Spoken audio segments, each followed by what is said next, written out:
everybody. Um, we want to welcome you. This is the YWCA delegation. The YWCA is a worldwide organization that deals with young women on different issues. And we are here today to talk to you. We are here today to talk to you about young women and creating safe spaces for young women. And you're all welcome to join us. Yeah. We're going to be talking about what it means to create safe spaces for young women, how to do it. We are going to hear from some few young women who have been with the YWCA and how this has happened to them as well. So I'm going to give the delegation a chance to introduce themselves shortly as we start.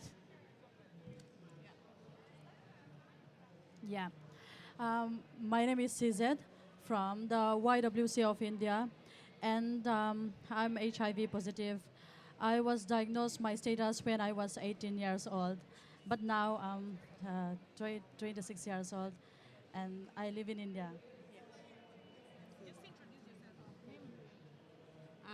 My name is Sylvia. I come from Papua New Guinea, YWCA. Thank you. My name is Marcy, and I'm from YWCA Belize. My name is Victoria Nensa, and I'm from YWCA of Malawi.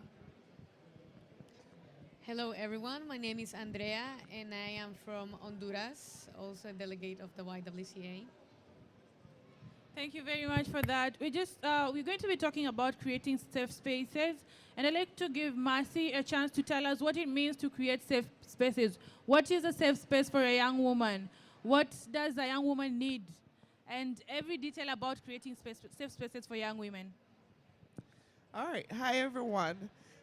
In regarding to safe spaces, it's quite simple when it comes to the word, but to create it and what it looks like, it's more the in-depth aspect of it.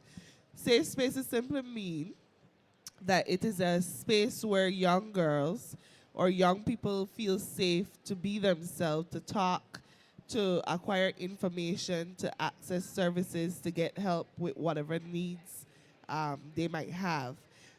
Now, when it comes to a safe space, it encompasses, a whole variety of stuff, and I want to go through each one of them and just summarize after that. Accessible and safe location. Young women need to have somewhere that is safe and accessible for them to be able to interact and receive information. So a safe space needs to be accessible, and the location where the safe space exists, it needs to be safe. So it has to be in an area where young girls can access it and where they're safe to go to that location. So it's an area where you know they're not going to get harmed or hurt. It has to involve leadership and participation. A safe space encourages those who access it to become leaders, to be inspired to participate in all areas of whatever the safe space provide. It has to have accurate and reliable information. So the safe space need to have information that are up to date. When information are being shared, it has to be accurate. It should be an area where girls can be able to trust, be able to trust whoever is providing that safe space. It needs to encompass a holistic approach. So it has to meet the needs of that entire individual. You know, a person comes with different needs, and a safe space will normally try to meet most of that individual need, or try to reach out to that person in various parts of their lives. So it tries to seek out the different environments that they're involved in, and try to ensure that they're let me how to explain it. An individual come with different aspects of themselves, different experiences, different things that is happening with them. When they're in a safe space, they're able to get that help, and the safe space is able to meet that person where they are, as well as be able to see all the different aspects of their lives where they might need help. Intergenerational cooperation. It has to do with older women as well as younger women being involved, older women being mentors.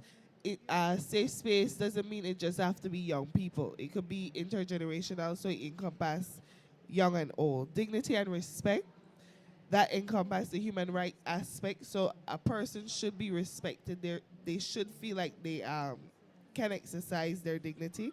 Partnership and accountability is the last step when it comes to a safe space. Some of the benefits for a safe space is that a young girl would, like I remember in Zambia, there were safe spaces model where we were able to visit, and it was very warm and friendly for young girls to access those safe spaces.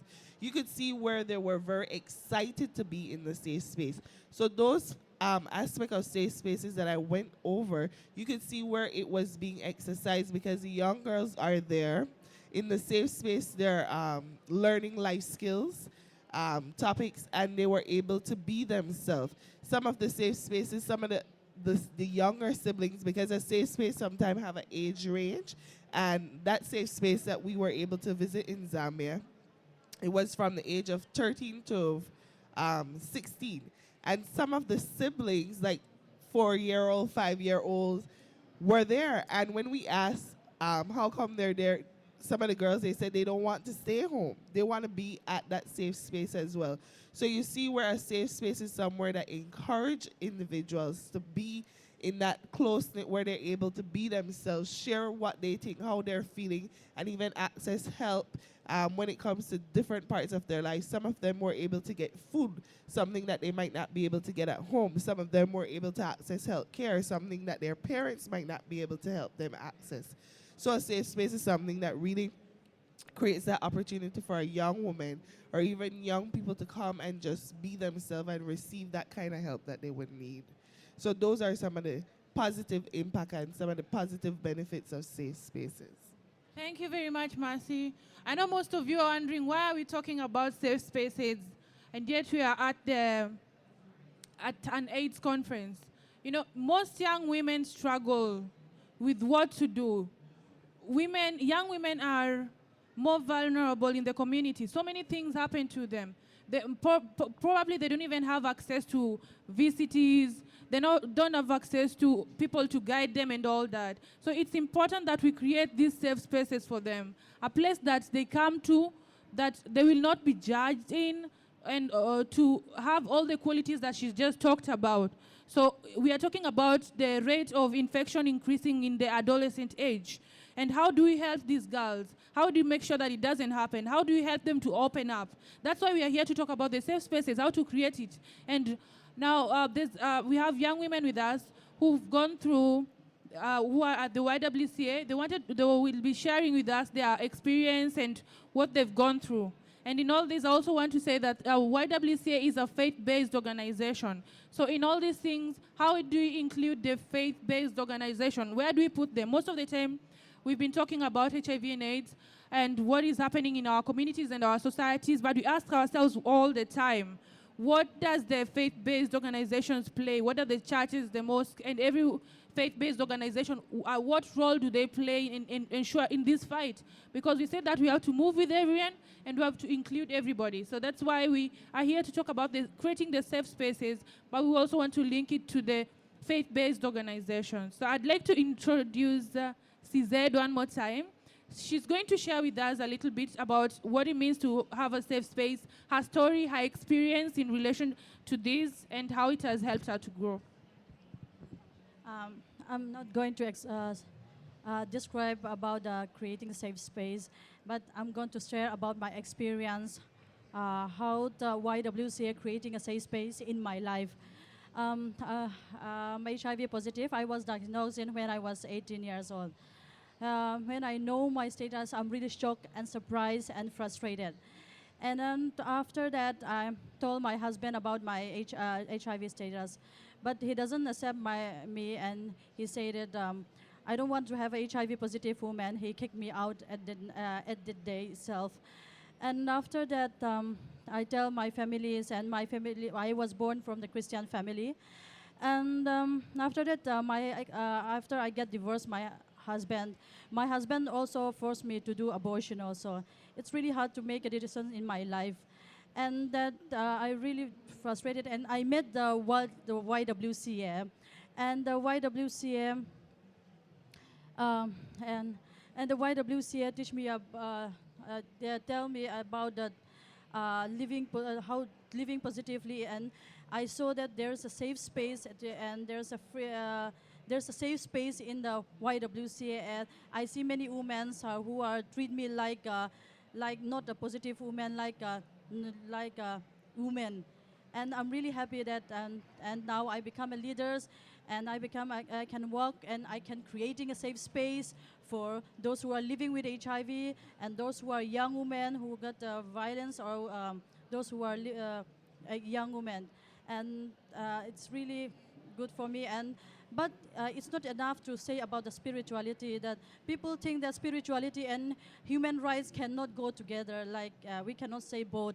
And it's really that it's but mine is that in my life, the spirituality and human rights raised me, and I can become a leader because of these tools.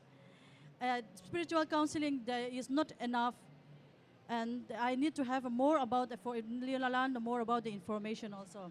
That's why I become a leader. Yeah, thank you. Thank you very much, CZ, for that. Just one more young woman to share with us her story as well. Okay, my name is Sylvia, and I'm also women living with HIV positive. I will not share my story.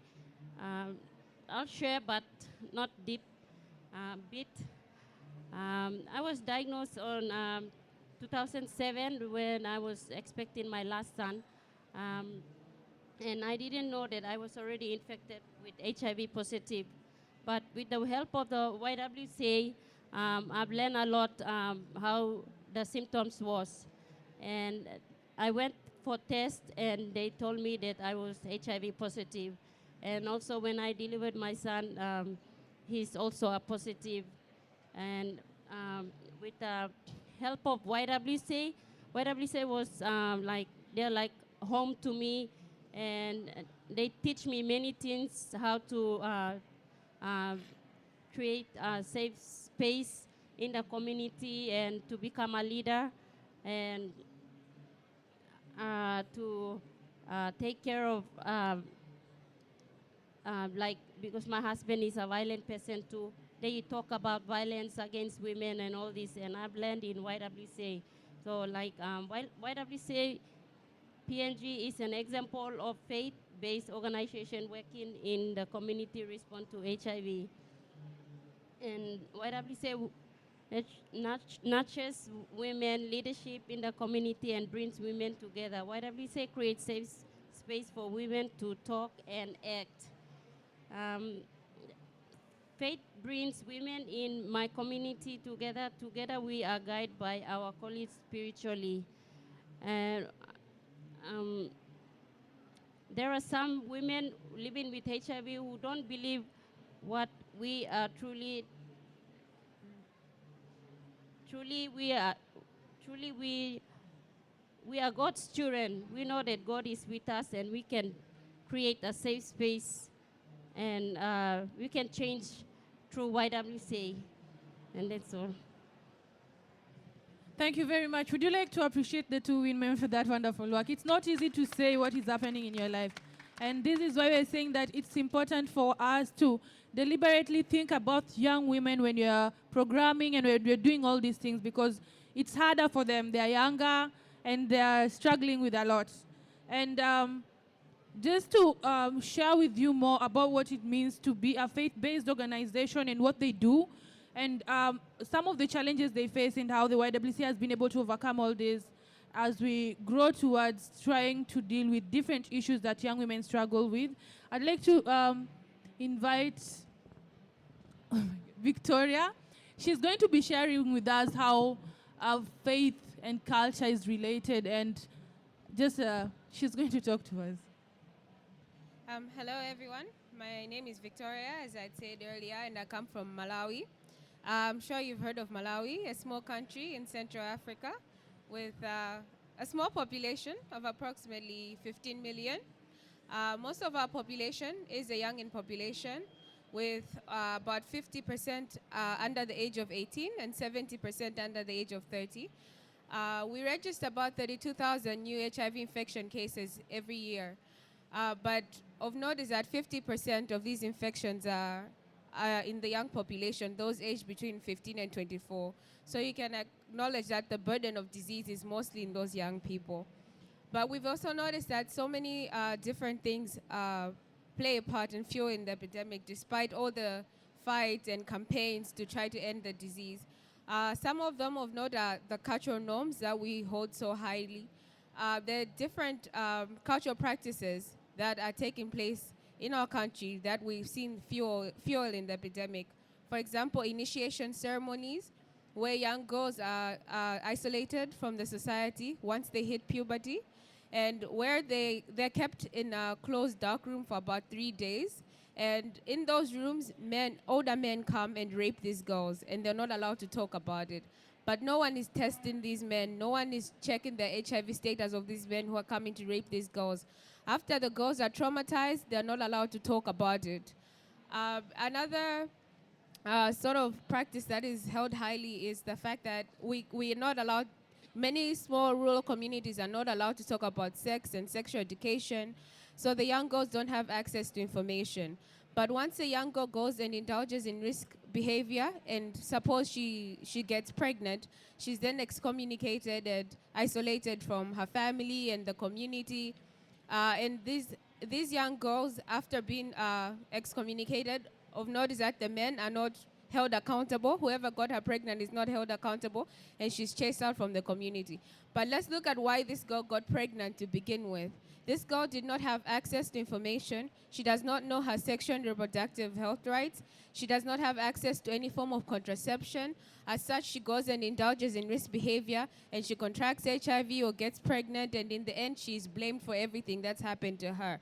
And these are cultural norms that are held highly by the traditional leaders, and they're the ones who are leading these norms.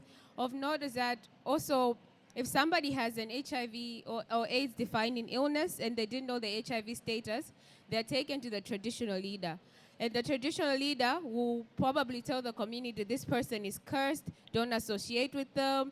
As such, they're fearing stigma, there's fearing discrimination, and they're not promoting health-seeking behavior in this person who is sick. Instead, they're going to the traditional healer who cannot provide them professional help.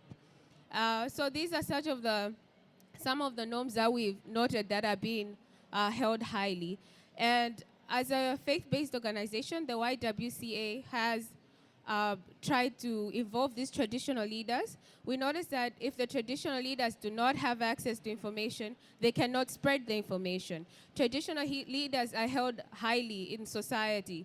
They're looked up to because in times of crisis, these are the people who will mobilize resources. These are the people who will try to end any problems that come up in the community. These are the people who will look for health and sanitation for the community. So the community really looks up to them. But if the traditional leader is not promoting any health-seeking behavior, if the traditional leader is one who's promoting discrimination, then we cannot end the fight against HIV. As such, faith-based organizations have involved the traditional leaders to try to educate them first, to try to tell them first what HIV is and how we can prevent HIV. In turn, the traditional leaders have spread this information to the communities and told them, I think this practice is harmful because it can cause HIV. We're putting our girls at risk by these initiation ceremonies and having someone come to rape them. That is putting them at risk of HIV. No one is testing these men who are coming to rape these girls. As such, it has a domino effect onto other communities. They see what this community is doing and how their traditional leader has approached the problem, and similarly, they adopt the practice. Some faith-based organizations have also offered alternative to the same practices that they hold highly. They tell them, hey, you know what?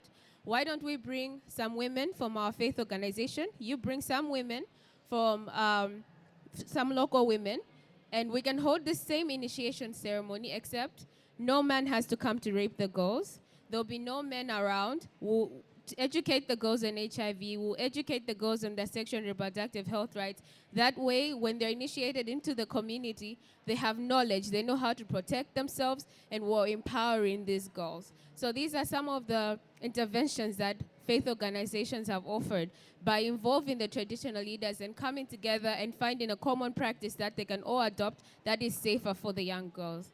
Thank you very much. Thank you very much. Let's clap for her. Now, I just want to conclude by our last speaker, but before that, I wanted to ask the crowd. You know, young women struggle with so many things, and in this fight against HIV and AIDS, it's important that we consider them and we think about them, because these are some of the ages that are most affected right now. So I don't know if any one of you has something to share with us with regards to what young women go through, the fact that the safe spaces are not there. A safe space doesn't have to be a physical place, like even someone to talk to, the right person to talk to, the health facilities that are not friendly. All those things are all in the creating of safe spaces for young women. Would someone want to share with us or ask a question or contribute to this? Thank you. I'm Tony from South Africa. We work in the rural areas in South Africa, and everything you're saying about Malawi, it's different, but it's very similar. We have similar issues. There's a lot of violence, rape, GBV in our areas. We started talking, apart from what we also work very closely with, in partnership with traditional leaders. But we were also looking at the aspect of having a safe place. And we realized that in rural communities, there are no safe places because everyone knows everyone in a village. So a safe place becomes the most unsafe place. You cannot flee to a safe place. It will be targeted. It will be burned down. So we have started what we call the Safe Person Network. So we turned the idea of a safe place on its head.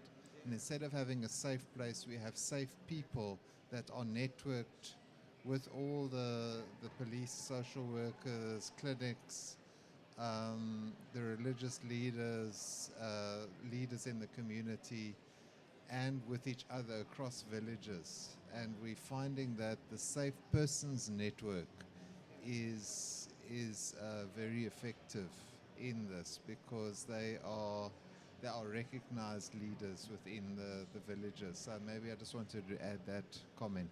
Thank you. Thank you very much for that. Thank you. Anyone else would like to share with us before we continue or ask a question? Okay, thank you. We're going to conclude by our last speaker. She's just trying to relate to us on how YWCA and faith-based organizations have had challenges and how they solve the challenges. Well, hello everyone. As I said before, my name is Andrea from Honduras. And, coming from Latin America, I come from a very Catholic country. And I have learned that religion plays an important part, an important influence in our society, especially in those places, as the man said, in those places in which education doesn't reach, in which the government doesn't reach, there's always a church, right? So what we're trying to do with faith-based organizations is actually what we're doing right now here at the AIDS 2014 conference, is to eradicate the stigma. It's to change these churches, to change their archaic ways of doing things, and to bring them into an update. We're promoting the access to knowledge. We're promoting diversity. We're promoting inclusion, because we are all humans, right? And we are all the same in the eyes of God, and that is what faith is about. That is what religion should be about. So the faith-based organizations have been working this past year in several dialogues at international levels in which we are asking many faiths, many faith leaders from different religions, uh, what what can faith do relating sexual rights and reproductive health and sexual rights? What does the faith has to do in this subject? We also, in these dialogues, we also identify the challenges that exists within the religion, within the churches, or let's say other faith organizations or churches, the challenges that exist surrounding this theme and this area. Some of them, as my friends told them, as Victoria said, are the stigma, discrimination, especially among something that is different, something they're not used to. And these dialogues have helped to identify those challenges and at the same time work to eradicate those same challenges. And as I told you before, faith does play an important role, even though if somebody's not religious or if they don't have any religion, faith doesn't mean also that you have to believe in a superior power. It could be also believing in yourself, having faith in yourself, and that's very important. So we are abide, but that faith is our best strength. And with that, we are trying to eradicate the stigma, to bring to be inclusive, to approach with diversity, and we are also trying to incentive all of you that if you have had any bad experience with any faith of organization, of even with churches, or if you have had good experiences as well, but if you have had bad experiences, discrimination experiences, we should take that instead, and instead of pulling away, we should keep on insisting because we need to change that. We're trying to do that as YWCA. We are trying to, and with other faith-based organizations, collaboration, we are trying to change that stigma and to change that archaic way of thinking. And in that way, we can even help more young women and especially young women with HIV problems, which the only help they can get, it's from faith-based organizations or churches, and we're trying to make those churches and those faith-based organizations be inclusive and creating safe spaces for those young women. Thank you very much, Andrea. I'd like to throw this back to the crowd and listen to any contributions you have or questions that you have as well.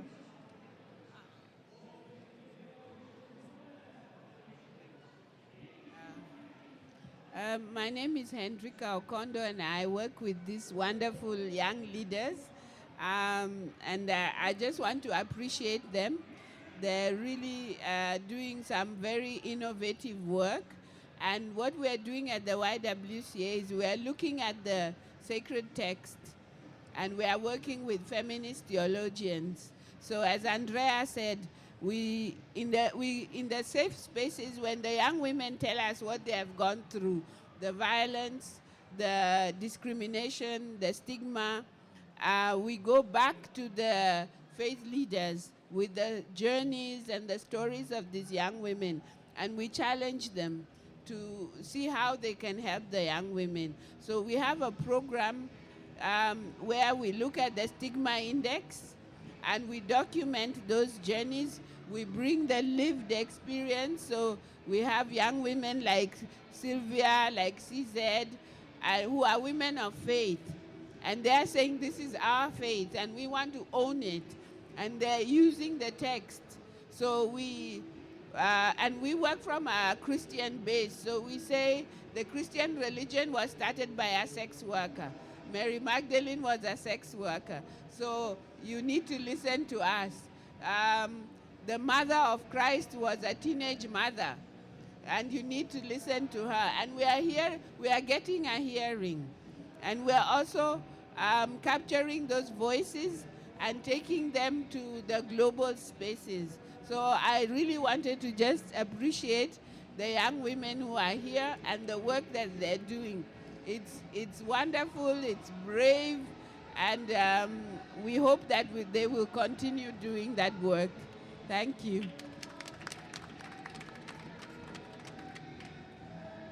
Thank you. Anyone else with a comment? As we conclude, I just wanted to talk about the work we are doing. We have Thursdays in Black. As you can see, most of us are in black. It's our way of supporting women who have gone through rape and violence. We are celebrating the brave ones who've gone through it and who are standing up and saying that it has to stop. We also mourn with the ones who died for violence and rape against women. We have Thursdays in Black, so every woman who's in black today, we thank you for supporting us and for being with us throughout this. So thank you guys very much for listening, and thank you for this wonderful session that you've given us.